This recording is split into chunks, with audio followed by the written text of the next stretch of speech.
الحمد لله نحمده ونستعينه ونستغفره ونعوذ بالله من شرور أنفسنا ومن سيئات أعمالنا من يهده الله فلا مضل له ومن يضلل فلا هادي له وأشهد أن لا إله إلا الله وحده لا شريك له وأشهد أن محمدا عبده ورسوله أما بعد فإن خير الحديث كتاب الله وخير الهدي هدي محمد صلى الله عليه وسلم وشر الأمور محدثاتها وكل محدثة بدعة وكل بدعة ضلالة وكل ضلالة في النار فأعوذ بالله السميع العليم من الشيطان الرجيم بسم الله الرحمن الرحيم يا أيها الذين آمنوا قوا أنفسكم وأهليكم نارا وقودها الناس والحجارة۔ محترم سامعین کرام، بزرگان دین اور نوجوان ساتھیوں، ہمارے بہت سے احباب، بہت سارے بچے، بہت سارے نوجوان اور بہت سارے بزرگ جو پچھلے ہفتے یا پچھلے سال تک ہمارے بیچ میں باقی تھے، اللہ رب العالمین کی قضا و قدر اور اس کی مرضی کے مطابق اس دنیا سے رخصت ہو گئے۔ یہ 2 سال کا عرصہ جس کو ہم نے ہر قسم کے اتار چڑھاؤ کے ساتھ ساری دنیا میں دیکھا، اللہ رب العالمین کی قدرت کا نظارہ اور اللہ رب العالمین کی قدرت کی مضبوطی اور اس کی طاقت کی مضبوطی کا مشاہدہ کیا، اس کے باوجود اگر کوئی مسلمان اللہ رب العالمین کے قانون کو سمجھ کر کے اس کے دین، اس کی توحید، اس کے نبی کی رسالت، صحابہ کرام کے اسوہ، قرآن مجید کی تعلیمات اور سنت رسول کی جانب رجوع نہیں کرتا ہے تو ایسی صورت میں وہ مسلمان دنیا کا سب سے بدقسمت انسان ہے۔ اللہ رب العالمین نے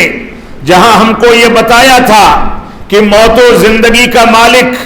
وہی اللہ رب العالمین ہے، اس 2 سال کے عرصے میں اس کی قدرت کاملہ اور مکمل طاقت کا مشاہدہ کرنے کے بعد ہم اس نتیجے پر پہنچتے ہیں کہ ایک چلتا پھرتا بانکا نوجوان، ایک کھیلتا کودتا چھوٹا موٹا معصوم بچہ، یا ایک ایسا بزرگ جو سارے تجربات، تقوی اور پرہیزگاری اور ہر قسم کی خوبیوں سے متصف تھا، لیکن اللہ رب العالمین نے دیکھتے ہی دیکھتے ایک ایسے وائرس کے ذریعے، جو وائرس نہ ہم کو نظر آتا ہے، نہ ہم اس کو محسوس کر سکتے ہیں، نہ اس سے بچنے کے امکانات موجود ہیں، اس وائرس کے ذریعے اللہ رب العالمین نے ہم سے کتنوں کو جدا کر دیا، اور ہماری آنکھیں اب تک بلک رہی ہیں، ہم سسک رہے ہیں۔ لیکن اگر اس بلکنے اور سسکنے کے نتیجے میں، اللہ رب العالمین کی قدرت کے مشاہدے کے نتیجے میں ہم نے اللہ رب العالمین کے دین کی جانب رجوع کر لیا، اللہ رب العالمین کے دین سے عبرت حاصل کر کے قرآن و سنت پر عمل پیرا ہو گئے، ان وفیات کو ہم نے اللہ رب العالمین کی قدرت کاملہ کا ایک حصہ سمجھ لیا، تو ایسی صورت میں جو گزر گئے وہ گزر گئے، جو باقی ہیں ان کے بارے میں اچھی پالیسی، دینی تربیت، اسلامی تربیت، قرآن و سنت کی پیروکاری، قرآن و سنت کے مطابق زندگی کے ڈھالنے کے اسلوب کو سامنے رکھا جائے، تو ایسی صورت میں ہم اس نتیجے پر پہنچتے ہیں کہ جو اللہ رب العالمین کی مقدر کردہ زندگی لے کر کے آیا تھا وہ گزر گیا، لیکن جو لوگ باقی ہیں وہ آخرت کی تیاری کریں۔ ہوتا یہ ہے کہ وفات سے 2-3 روز تک ہم بلکتے ہیں، سسکتے ہیں، لوگ تعزیت کرتے ہیں، اور اس کے بعد خود بیٹے، بھتیجے، پوتے، نواسے اور سارے کے سارے لوگ ان وفیات کو نظر انداز کر کے اپنی اسی پرانی روش پر واپس آ جاتے ہیں جس روش پر تساہلی، سستی، دین اسلام کی تعلیمات سے دوری کے نتیجے میں وہ پہلے بے راہ روی کی زندگی گزار رہے تھے۔ ایک مومن اور مسلمان کی یہ ذمہ داری ہے کہ وہ قرآن و سنت کی روشنی میں اپنی زندگی کو ڈھالے۔ اللہ رب العالمین نے اسی وجہ سے ارشاد فرمایا، یا ایھا الذین آمنوا قوا انفسکم واہلیکم نارا وقودها الناس والحجارہ، اے ایمان والو اپنی آل اولاد کو، اپنے نفس کو، اپنے آپ کو اس جہنم کی آگ سے بچاؤ جس جہنم کا ایندھن انسان ہوں گے۔ وہاں لکڑیاں ڈال کر کے آگ کو بھڑکایا نہیں جائے گا، بلکہ اس آگ کو بھڑکانے کے لیے انسانوں کو اس میں جھونکا جائے گا۔ پتھروں سے وہ آگ لپٹیں مار کر کے اوپر اٹھے گی۔ اس آگ کی گرمی کے بارے میں علماء کرام نے لکھا ہے کہ اگر اس کی ایک چنگاری اس دنیا میں برس جائے، ایک چنگاری دنیا پر پھینک دی جائے، تو دنیا میں ہریالی، کھیتی باڑی، درخت اور اس انداز کی کوئی بھی چیز قیامت تک نہیں پنپ سکتی، نہ اگ سکتی ہے۔ اور آپ سوچیں کوئی سے چنگاری کے نتیجے میں جب ہریالی بالکل نیست و نابود ہو جائے گی تو انسان بھی تباہ ہو جائے گا، جانور بھی تباہ ہو جائیں گے، اس دنیا میں رہنے والی مخلوق تباہ و برباد ہو جائے گی۔ اس جہنم کے ایندھن کا تذکرہ اللہ رب العالمین نے یہاں کر کے ہم کو حکم دیا کہ ہم اپنے آپ کو، اپنی آل اولاد کو اس جہنم کی لپٹوں سے، اس کی شدت رکھنے والی آگ سے بچا لیں۔ اللہ رب العالمین نے فرمایا، یا ایھا الذین آمنوا قوا انفسکم واہلیکم نارا وقودها الناس والحجارہ، اے لوگوں سن لو کہ تم اللہ رب العالمین کی اس آگ سے اپنے آپ کو، اپنی آل اولاد کو بچاؤ جس آگ کا ایندھن خود انسان اور پتھر رکھے گئے ہیں، اس میں لکڑیاں نہیں جھونکی جائیں گی۔ اس وجہ سے ہم کو آل اولاد کی اسلامی تربیت پر خصوصی توجہ دینی چاہیے۔ موجودہ دور کا المیہ، موجودہ دور کے فتنے، موجودہ دور میں دشمنان اسلام کی جانب سے مسلمانوں پر آئے دن نئے نئے فتنوں کے ذریعے، نئے نئے ہتھیاروں کے ذریعے، نئے نئے نہ جانے کون کون سی تدبیروں اور سازشوں کے ذریعے آج جو مسلمانوں پر آئے دن حملہ ہوتا ہے، حقیقت یہ ہے کہ ہم نے نئی نسلوں کو اسلامی تربیت میں اس انداز سے ڈھالا ہی نہیں ہے کہ ہمارے بچے سمجھ سکیں کہ ان حالات میں کیسے زندگی گزارنی ہے۔ باپ مرتا ہے، بیٹے کو صلاۃ جنازہ کا طریقہ پتہ نہیں ہوتا، گھر کا کوئی بزرگ وفات پاتا ہے، گھر کے افراد علماء کو تلاش کرتے ہیں کہ وہ آ کر کے ہماری رہنمائی کریں، ہماری رہنمائی کر کے ہم کو بتائیں کہ کس انداز سے ان کے آخری رسومات ادا کرنے ہیں، تدفین کے احکامات کیا ہیں، اور اسی طریقے سے کفن کیسے پہنایا جائے، غسل کیسے دیا جائے، نماز جنازہ کیسے پڑھی جائے۔ ہماری تربیت کا پہلو اتنا زیادہ کمزور ہے کہ ہم تصور نہیں کر سکتے۔ موجودہ دور میں ماضی قریب سے لے کر کے یہ 3-4 سال کے فتنوں کو دیکھ لیا جائے، مسلمانوں کو جس انداز سے نشانہ بنایا جاتا ہے، مسلمان اس سے جوجھ رہا ہے، لیکن مسلمان کو یہ نہیں پتا کہ ماضی میں ہمارے اسلاف نے اس سے بڑے بڑے فتنوں کا سامنا کیسے کیا تھا، وہ لوگ کیسے نبرد آزما ہوتے تھے، دشمنان اسلام کا سامنا کیسے کرتے تھے۔ ہم کو اس بات کا اندازہ نہیں ہے۔ ہمارے بچے مسجدوں کو آباد کرنا نہیں جانتے، لیکن رات کی تاریکی تک پوری رات اپنے شہروں میں، گلیوں کے نکڑوں پر، آفسوں میں، اسکولوں کے باہر، گھروں کے باہر اپنے دوست و احباب کے ساتھ پوری رات کو گزارنے کا ہنر جانتے ہیں۔ وہ جانتے ہیں کہ بیڑی سگریٹ کہاں پی جائے، وہ جانتے ہیں کہ نشہ آور چیزوں کا استعمال کہاں کیا جائے، وہ جانتے ہیں کہ خواتین پر غلط نظریں کیسی ڈالی جائیں، وہ جانتے ہیں کہ لوگوں کے ساتھ چھیڑ چھاڑ کیسے ہو، لیکن اگر ان کو نہیں پتا ہے تو یہ نہیں پتا ہے کہ اللہ رب العالمین رات کے آخری پہر میں آسمان دنیا پر نازل ہو کر کے یہ فرماتا ہے کہ کوئی استغفار کرنے والا ہے تو اٹھ کر کے مجھ سے مانگے، توبہ استغفار کرے، کسی کو کسی چیز کی ضرورت ہے تو مجھ سے سوال کرے، میں نوازنے کے لیے تیار ہوں۔ ہماری نئی نسلوں کو ان نزاکتوں کا کوئی علم نہیں۔ رات کی دیر دیر تک کے اوقات میں جاگنے والے نئی نسل کے بچے صلاۃ فجر میں آرام سے چادریں تان کر کے سونے والے نئی نسل کے بچے کیسے نبرد آزما ہوں گے جن کو نہ صلاۃ جنازہ کے احکام سے واقفیت ہے، نہ 5 وقتہ نمازوں سے واقف ہیں، نہ قرآن مجید کی تلاوت سے واقف ہیں، نہ یہ جانتے ہیں کہ پاکی ناپاکی کے احکامات کیا ہیں۔ اور اس کے بعد ہمارے معاشرے میں چند ایسے عناصر اٹھتے ہیں جو ان کے جذبات کا ناجائز فائدہ اٹھا کر کے ان کو بھڑکاتے ہیں، جہاد پر ابھارتے ہیں، نہ جانے کون کون سی شدتیں سکھاتے ہیں، جس کو طہارت کے مسائل نہ پتا ہو، جو نماز سے واقف نہ ہو۔ آج کے معاشرے کا مکمل خلاصہ یہ ہے کہ طہارت حاصل کرنا معلوم نہیں ہے، لیکن جذباتیت میں کسی پر حملہ کرنا ہو،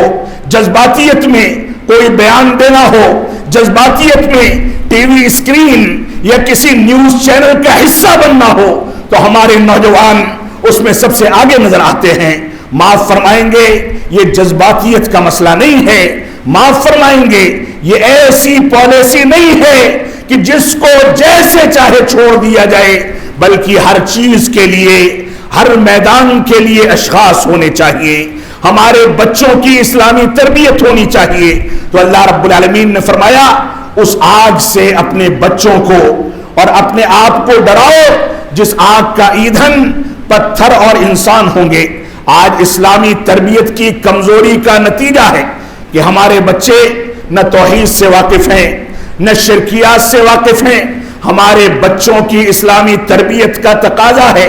کہ ان کو توحید کی تعلیم سے واقف کرایا جائے، ان کو بتایا جائے کہ توحید ربوبیت کا مفہوم کیا ہے، ان کو بتایا جائے کہ توحید الوہیت کا مفہوم کیا ہے، ان کو بتایا جائے کہ توحید اسماء و صفات کی حقیقت کیا ہے، ان کو بتایا جائے کہ اگر قبرستان جاتے ہیں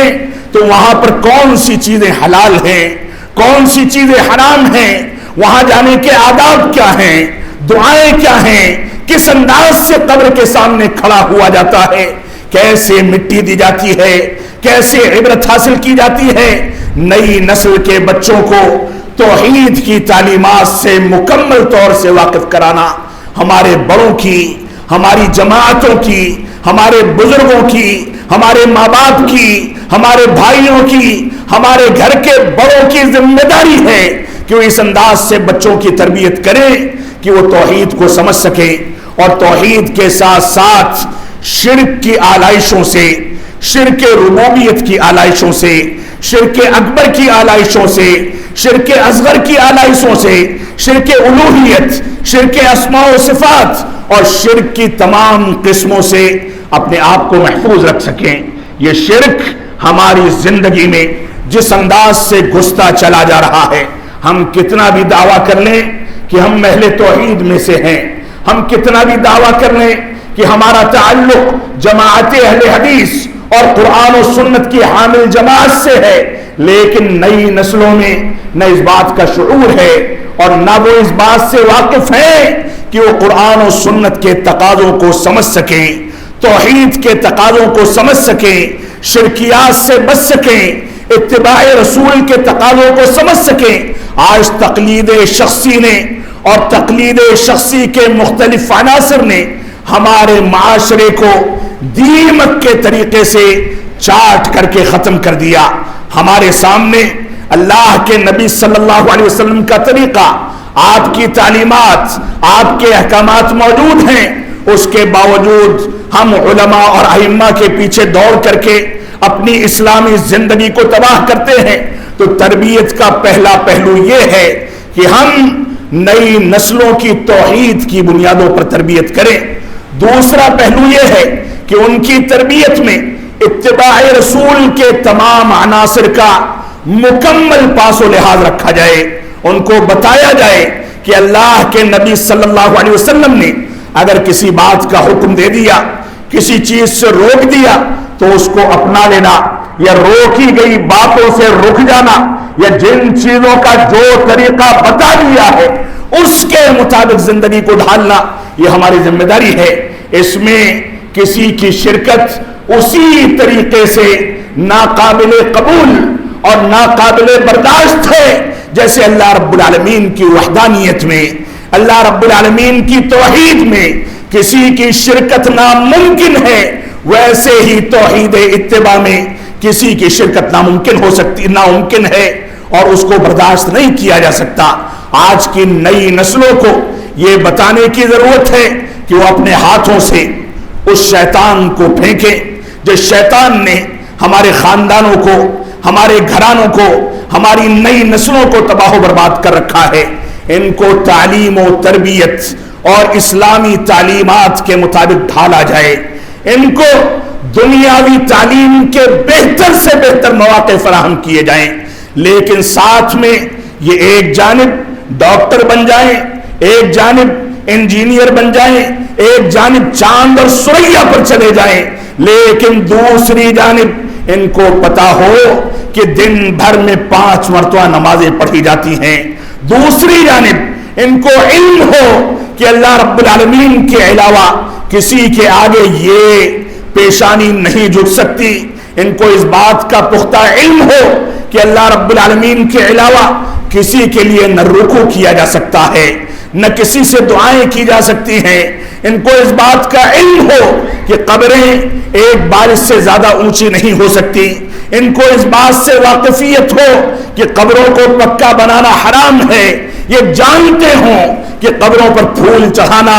چادر چڑھانا حرام ہے، یہ جانتے ہوں کہ قبرستانوں میں اور قبروں پر بیٹھنا اور وہاں بیٹھ کر کے قرآن مجید کی تلاوت کرنا یہ بھی حرام ہے۔ ان کو واقفیت ہونی چاہیے کہ قبروں کے اوپر تعمیر کرنا،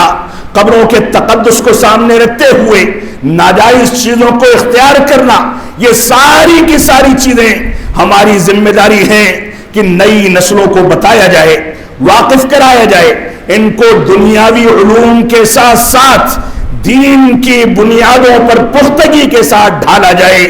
اسلامی تربیت دے کر کے ان کو سچا مسلمان بنایا جائے، یہ دنیا میں ترقی کرتے کرتے دنیا کے کسی بھی کونے میں نکل جائیں، کتنی بڑی سے بڑی کمپنی کے مالک بن جائیں، پیسہ کما لیں، ملینر بلینر بن جائیں، لیکن ان کو جب اذان کی آواز آئے تو یہ احساس جاگ چکا ہو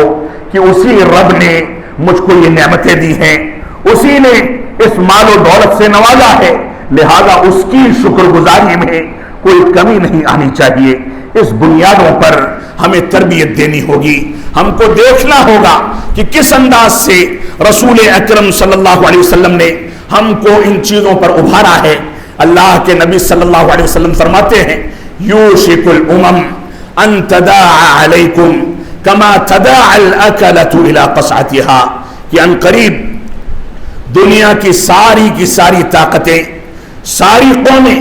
دنیا میں بسنے والی ساری طاقتیں، سارے ممالک، ساری تنظیمیں، ساری حکومتیں اور جتنی انٹیلیجنس کی کمپنیاں ہیں وہ سب کی سب تمہارے اوپر ٹوٹ پڑیں گی۔ اللہ کے نبی صلی اللہ علیہ وسلم نے 1400 برس پہلے اس بات کی پیشین گوئی فرمایا کہ تمہارے اوپر ساری کی ساری اقوام اور ساری کی ساری طاقتیں ٹوٹ پڑیں گی۔ اللہ کے نبی صلی اللہ علیہ وسلم کا فرمان جھوٹا نہیں ہو سکتا۔ فرمایا یوشک الامم ان تداعى علیکم کما تداعى الاکلۃ الی قصعتها، جیسے بھوکے لوگ کھانے کے برتن پر ٹوٹ پڑتے ہیں ویسے ہی تم پر ساری اقوام ٹوٹ پڑیں گی۔ صحابہ کرام نے پوچھا ومن قلۃ یومئذ یا رسول اللہ، اے اللہ کے نبی صلی اللہ علیہ وسلم، کیا ہماری تعداد تھوڑی ہوگی؟ ہم کم تعداد میں ہوں گے؟ ہم کمزور ہوں گے؟ آپ نے فرمایا کہ نہیں، وَلَكِنَّكُمْ غُثَاءٌ كَغُثَاءِ السَّيْلِ، تمہاری تعداد سیلاب میں آنے والے کوڑے کرکٹ سے بھی زیادہ ہوگی، جدھر نگاہیں دوڑائی جائیں تم ہی نظر آؤ گے۔ بڑی بڑی آبادیاں، یہی ہندوستان جہاں مسلمان مائنارٹی اور اقلیت میں ہے، اس کے باوجود اس کی تعداد 25 کروڑ سے کم نہیں ہے۔ اتنی بڑی تعداد کے باوجود ہماری مثال غثاء کا غثاء السیل ہے۔ ہماری تعداد بڑی سے بڑی ہے، لیکن ہماری مثال کوڑے کرکٹ سے زیادہ نہیں۔ ہم نے قرآن و سنت کو چھوڑ دیا۔ بڑی سے بڑی آبادیوں میں بڑی سے بڑی مسجدوں کا مشاہدہ کر لیں، یہ ویران پڑی رہتی ہیں۔ اگر کوئی مسلمان ہے تو وہ یہ سمجھتا ہے کہ جمعہ کی نماز میں حاضری دے دینا کافی ہے، جمعہ کی نماز میں آ کر کے نماز ادا کر لی تو اسلام باقی ہے، ورنہ ہم اسلام سے خارج ہو جائیں گے، معاف فرمائیں گے۔ اسلام کوئی اتنی آسان چیز نہیں ہے۔ ہم نے نمازوں کو ترک کر کے اپنے آپ کو اسلام سے باہر کر لیا ہے۔ ہماری ذمہ داری ہے کہ ہم جان بوجھ کر کے اگر نماز کو چھوڑتے ہیں اور اس عادت پر مسلسل قائم ہیں تو ہم کو کلمہ توحید پڑھ کے غسل کر کے دوبارہ سے اسلام میں داخل ہونا پڑے گا۔ اور اگر تساہل اور سستی کے نتیجے میں ہم نمازوں سے دوری اختیار کرتے ہیں تو ایسی صورت میں ہم کو توبہ و استغفار کم از کم کرنا ہوگا، یہ ہماری ذمہ داری ہے۔ تو اللہ کے نبی صلی اللہ علیہ وسلم نے فرمایا تمہاری مثال سیلاب میں آنے والے خشو خاشاک کے طریقے سے ہوگی۔ آپ یہاں سے 40-50 کلومیٹر کے فاصلے پر چلے جائیں، چپلون اور مہاڑ اور سونس وغیرہ کے علاقے کو دیکھ لیں، جس انداز سے دیکھتے ہی دیکھتے آسمان سے برسنے والے پانی نے ہم کو تباہ و برباد کیا ہے، اس کا کوئی اندازہ نہیں کر سکتا۔ تو اللہ کے نبی صلی اللہ علیہ وسلم نے فرمایا تمہاری مثال کوڑے کرکٹ کی طریقے سے ہوگی، لیکن اللہ رب العالمین تمہارے اندر وہن اور کمزوری ڈال دے گا۔ صحابہ کرام نے پوچھا ومل وہن یا رسول اللہ، اے اللہ کے نبی صلی اللہ علیہ وسلم یہ وہن کیا چیز ہے؟ تو آپ نے فرمایا حب الدنیا و کراہیت الموت، دنیا سے بے جا محبت کرنا اور موت سے بے جا طریقے سے ڈرنے لگنا۔ آج کوئی بھی مسلمان اپنی گریبان میں جھانک کر کے سوچے، اگر اس کو ڈر لگتا ہے تو موت سے لگتا ہے۔ جتنا وہ موت سے ڈرتا ہے اتنا رب کائنات سے بھی نہیں ڈرتا، جتنا وہ موت سے ڈرتا ہے اتنا اللہ رب العالمین کی وعیدوں سے بھی نہیں ڈرتا، جتنا وہ موت سے ڈرتا ہے اتنا وہ قرآن و سنت کے حقائق کو پڑھنے کے بعد اپنے دل میں خوف محسوس نہیں کرتا۔ تو یہ صورتحال ہے کہ ہم نے دنیا سے لو لگا دی، دنیا سے لو لگانے کے نتیجے میں ہم نے حلال و حرام کی تمیز کو چھوڑ دیا، قرآن و سنت سے دوری اختیار کر لی۔ اللہ رب العالمین کا فرمان ہے قل هو القادر على ان يبعث عليكم عذابا من فوقكم او من تحت ارجلكم ويلبسكم شيعا ويذيق بعضكم بأس بعض۔ اللہ رب العالمین کا فرمان ہے سورۃ الانعام کے اندر کہ اللہ رب العالمین اس بات پر قادر ہے کہ تمہارے اوپر کی جانب سے عذاب نازل کرے۔ اوپر کی جانب سے عذاب نازل کرنے کا مطلب ہے طوفانی بارشیں بھیج دے۔ اوپر سے عذاب نازل کرنے کا مطلب یہ ہے کہ آندھی اور طوفان نہ کر کے تم کو اڑا لے جائے۔ اوپر سے عذاب نازل کرنے کا مطلب یہ ہے کہ پتھروں کی بارش ہو، تمہاری کھیتی باڑی اور تمہارے بہت سارے فائدے کے سامان تباہ و برباد ہو جائیں۔ اوپر سے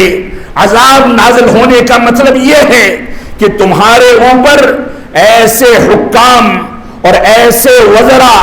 اور ایسی حکومتیں قائم کر دی جائیں جو تمہارے حقوق کا خیال نہ کریں اور تمہارے اوپر ظلم و جور کر کے تمہیں تباہ و برباد کر دیں۔ او من تحت ارجلکم،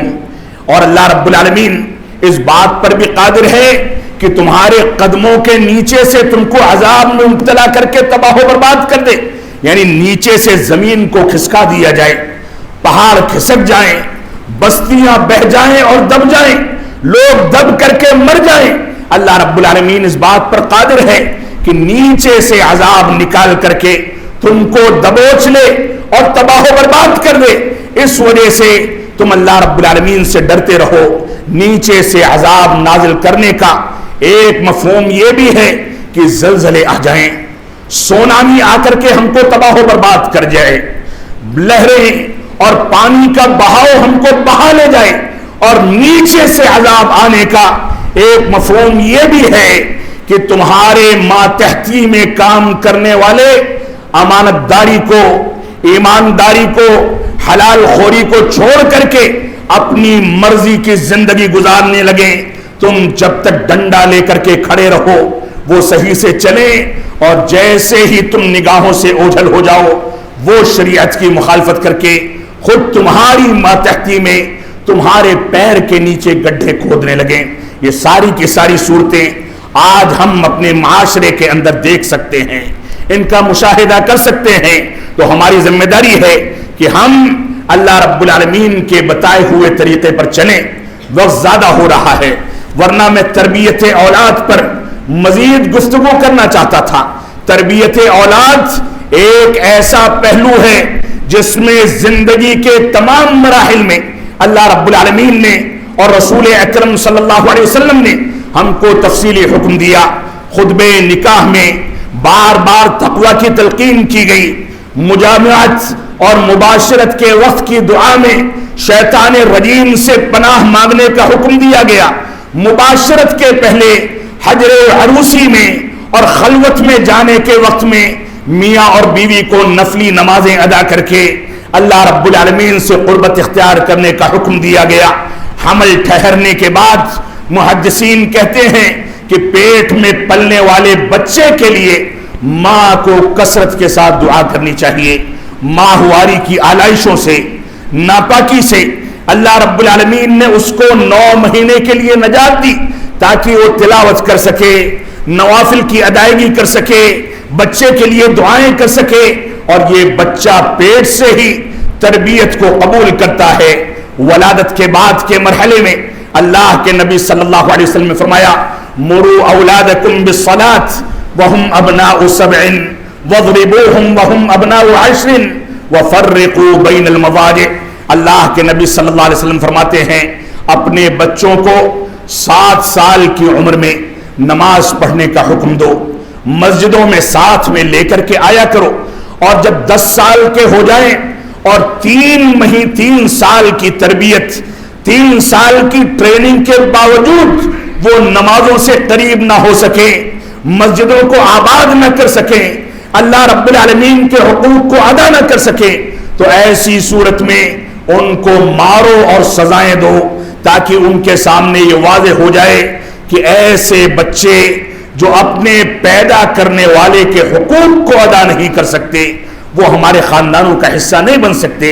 امن و سکون کی زندگی نہیں گزار سکتے۔ یہ سارے کے سارے مراحل اسلامی تربیت کے ہیں، جبکہ حقیقت یہ ہے کہ بچے کے اوپر عبادات اور نمازیں نہ 7 سال کی عمر میں واجب ہوتی ہیں، نہ 10 سال کی عمر میں واجب ہوتی ہیں، لیکن یہ تربیت کا 3 سالہ کورس اور اس کے بعد 10 سال کی عمر کے بعد سے لے کر کے بلوغت تک کا مرحلہ، یہ مکمل مراحل صرف اس بات کی تربیت کے مراحل ہیں کہ بچہ اس بات کو سمجھ سکے کہ اس دنیا میں ہماری پیدائش کا مقصد کیا ہے۔ اللہ رب العالمین نے فرمایا وَمَا خَلَقْتُ الْجِنَّ وَالْإِنسَ إِلَّا لِيَعْبُدُونَ، کہ ہم نے انسانوں کو اور جناتوں کو اپنی عبادت کے لیے پیدا کیا ہے، اپنی توحید کے تقاضوں کی تکمیل کے لیے پیدا کیا ہے۔ تو ان بچوں کی تربیت ان ترتیبات پر، ان مراحل کے ساتھ کرنا ہر بڑے کی ذمہ داری ہے۔ ان بچوں کو بتایا جانا چاہیے کہ حلال و حرام کے درمیان کیا فرق ہے۔ اگر یہ حرام کا لقمہ اپنے منہ میں ڈالیں گے تو ان کی عبادتیں فاسد ہو جائیں گی، ان کی دعائیں قبول نہیں ہوں گی۔ اس وجہ سے یہ حلال پر اکتفا کریں، اور حلال پر اکتفا کرنے والے کی زندگی ہمیشہ بابرکت ہوتی ہے۔ ہم دیکھتے ہیں ہمارے معاشرے میں شادی بیاہ کے رسم و رواج میں، ایک دوسرے سے لین دین میں، تجارت میں، کاروبار میں، معاملات میں، ہر چیز میں آج ایسے افراد غالب ہیں اور ہر جگہ پر چھائے ہوئے ہیں جو حلال و حرام کی تمیز کو کھو چکے ہیں۔ نتیجہ کیا ہے؟ نتیجہ یہ ہے کہ اسپتالوں میں لاشوں کے سودے ہونے لگے،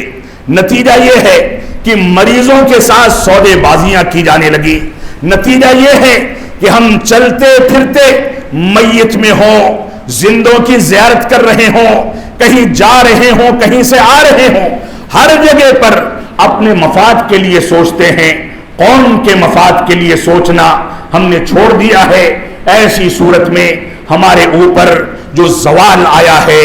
اللہ رب العالمین کا جو عذاب آیا ہے، یہ عذاب واقع ہونا یقینی ہے۔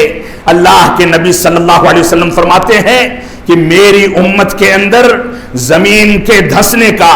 چہروں کے تبدیل ہونے کا اور آسمان سے پتھروں کی بارش ہونے کا بہت سارے واقعات نمودار ہوں گے اور یہ عذاب بار بار نازل ہوگا۔ صحابہ کرام نے پوچھا یہ کب ہوگا؟ فرمایا جب گانا بجانے والے،